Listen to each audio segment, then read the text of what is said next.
Saudara, beralih ke informasi selanjutnya, puluhan pengungsi etnis Rohingya kembali terdampar di perairan Kabupaten Aceh Besar.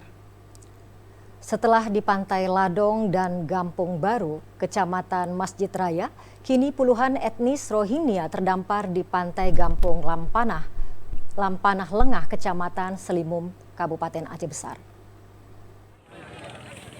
Pantai di pesisir Gampung Lampanah Lengah, Kecamatan Selimum, Kabupaten Aceh Besar, merupakan lokasi pendaratan puluhan pengungsi etnis Rohingya hari ini, Kamis 16 Februari 2023. Hingga kini petugas gabungan TNI Polri serta instansi terkait masih mendata jumlah pengungsi yang terdampar. Video yang diambil warga memperlihatkan pengungsi yang diperkirakan mencapai 50 orang ini tiba dengan bot tradisional berbahan baku kayu. Tak hanya pria, mereka terdiri dari wanita dan anak-anak. Hingga berita ini ditayangkan, redaksi TVRI Aceh belum memperoleh jumlah pasti pengungsi yang terdampar. Seperti diketahui, terdamparnya puluhan etnis Rohingya ini merupakan peristiwa ketiga terdamparnya etnis Rohingya di Aceh Besar.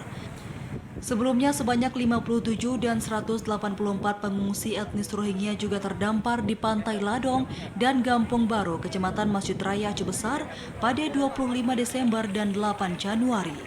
Seluruh pengungsi kini ditempatkan di Panti Asuhan OPTD RSBM di Gampung Ladong. Seluruhnya berjumlah sebanyak 240 orang pengungsi. Dari Aceh Besar, Arman Kodadi, TVRI melaporkan.